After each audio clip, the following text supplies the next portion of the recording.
Welcome to A Better HR Business, the podcast that looks at how HR consultants and HR tech firms grow their businesses and how they help their employers to get the best out of their people.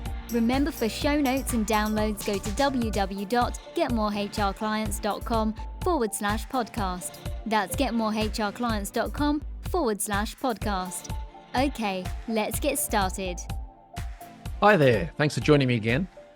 Now, there's a show on TV, don't know if it's still running, but it's called Kitchen Nightmares, and it features the world-famous chef Gordon Ramsay.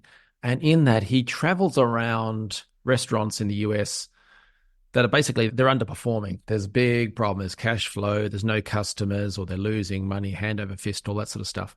He turns up, tries to turn it around and get them back in good order, making money and being a nice place to work, all that sort of thing.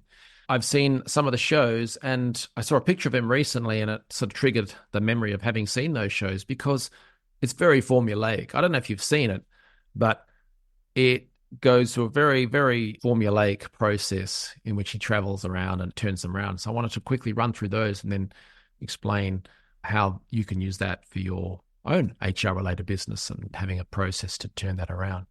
So I turned to my good friend ChatGPT, and as a side note, I always am polite to ChatGPT. I always say please and thank you after every request, mainly because I kind of think that one day the robots are going to take over the world and they'll remember me for being the polite guy. So I turned to ChatGPT and I said, look, tell me about Gordon Ramsay and his process in Kitchen Nightmares. And here's what it said.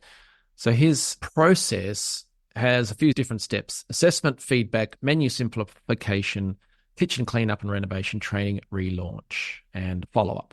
So the way the show goes, it starts off with the voiceover explaining, here's Joe's Pizza Bar or whatever, and it explains what's going on there. They're losing money, there's no customers, and it's really stressful, and the owner's going to lose their house, and blah, blah, blah, blah, blah. What happens next is Gordon turns up to the restaurant and meets some of the staff and order a meal and taste the food. And pretty much every time he's either shocked by the menu because it's just such a bizarre mix of products and services or food on the menu, and then the food's kind of horrible.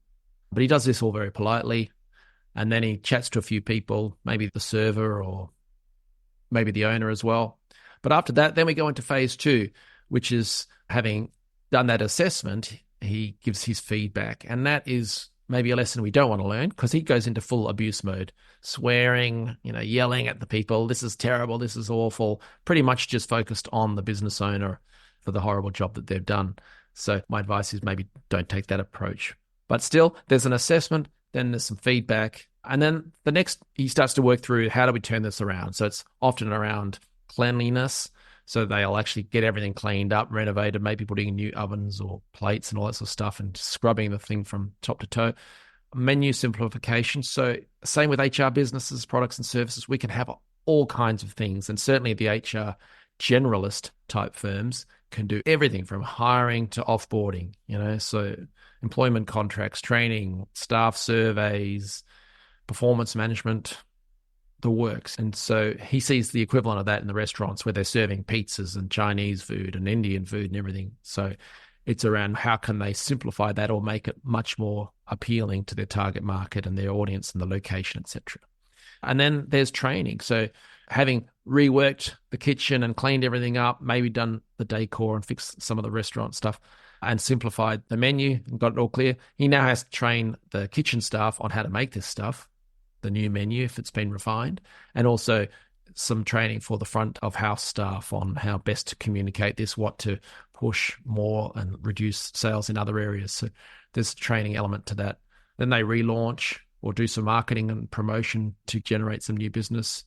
And then they do follow-up and they actually assess it. So a process that we use in the HR Business Accelerator is a 5-step thing, which kind of, I was reminded when I was looking at this picture in there of the kitchen nightmares. So we have the who, what, where, and when and how. So the who is, who's the target market? So in the restaurant situation, he looks, are they a restaurant by the sea? Then why are they not using more seafood to fit into the nature of the tourist thing? Because people come to the sea, they want to have nice fresh seafood, all that sort of stuff.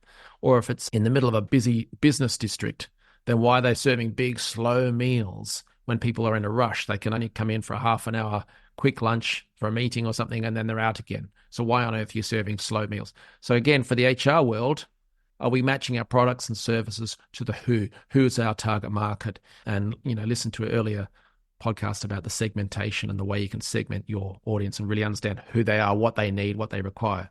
So the who part is so important because that then drives the what. What are the services that you offer? How are they structured? So in the restaurant world, it might be having some nice tasting things that are quick and easy to make, but are always fresh. So it might be fast or so on. Or if it's as I said, a tourist place, then what can you be serving to match that tourist thing? But it's all around that simplification, but matching the what to the target audience. Then we have the where, which is the marketing piece. So where are you going to find these customers and how are you going to promote them? That's probably a bit different to a restaurant. But if you say that there are 100 different marketing methods that an HR-related business can use, there's always going to be a few that are far more suited to your particular type. And I always say that there's no set rule in terms of the marketing options you choose for your HR business, because it definitely needs to match the founders, the owners' personality, resources, and so on.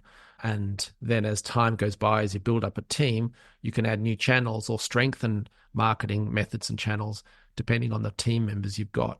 So the one I often think about is the thought leadership. How can you leverage your position and raise your profile of your business with more thought leadership and educating your target market by leveraging the ideas and insights that's already residing within your business, within your team.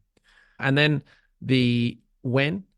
So in the Kitchen Nightmares, a big part of what he's doing is he spends time with the business owner, the one who's got a failing business, because the owner's the person in charge. Why have they let it get to this point, and what is holding them back or has caused them to not take it seriously or whatever? Because some of the business owners, they have personal fears, or they just don't realize that they need to be taking charge of certain situations and things like that. So there's sometimes some mental blocks or, I don't know, blinkers to be removed and so on. And so part of what we do through the HR Business Accelerator is to look out for that stuff, just because when we've worked with hundreds of people and helped so many people, we see certain patterns. And so sometimes HR people who leave the corporate world to start their own business, sometimes they don't quite lose that in-house employee thinking. So it might be all about providing a service to the client, which is fantastic, but not so much of the business hat on, which is around doing that business development, the marketing, and trying to get the word out there, raise the profile of the business. So there's a little bit of that getting into the head, clearing up the thinking, so we're focusing on the right things at the right time. And then lastly, in the HR Business Accelerator process, we have the how, and that's more the operational side of things from business setup. So sometimes in Kitchen Nightmares, he actually goes and buys them new point of sale, new cash registers or product sale equipment so that they can track what's being sold and at what time and all that sort of stuff, so they can streamline their supplies and make it all run a bit smoother. It connects to the back end of the kitchen. So that's kind of what we get into, especially for teams that are starting to grow. So a lot of solo people, no problem, you've got everything under control. But as you bring on team members, how are you going to allocate what gets done and monitor it in a way that is not adding stress to you as a business owner? Because it's one thing to implement a full HR performance management system in a large company, but when it's just you as the solo founder and you've got a team and you're trying to keep track of everything, sometimes a simpler way is the best. And so a recent example of where I was doing this with a client just the other day, we had a simple spreadsheet and everyone knew exactly what was going on. Everything was listed in date order and you could sort by different service lines or dates and so on. So simplification is part of that process. And then having a very clear sales process so that when you are doing this great marketing work, getting the position, the word out there about your business, well, how are you actually going to turn those into new customers or clients, whether that's through an online version or through sales meetings? And, what are you actually going to say and how you're going to say it, and then close off the thing so you can start doing great work for these companies. So again, with the Kitchen Nightmares, he's got a process that he runs through with every restaurant. Most of it's great. Leave the abuse part out of it, because that's not the way to do it, as we would know in the HR or employment law world. But with the HR Business Accelerator, our 5-step process of the who, what, where, when, and how, we find that turns around a lot of businesses. So it got me thinking anyway. So do go and check out the HR Business Accelerator, and do go check out Kitchen Nightmares. But otherwise, I will see you next time. Thanks for joining us today on A Better HR Business, the podcast that explores the world of HR consulting and HR tech businesses. For show notes and downloads, go to www.getmorehrclients.com/podcast. That's getmorehrclients.com/podcast. Remember to subscribe and share the show with any friends who are busy growing a HR business. Thanks, and see you next time.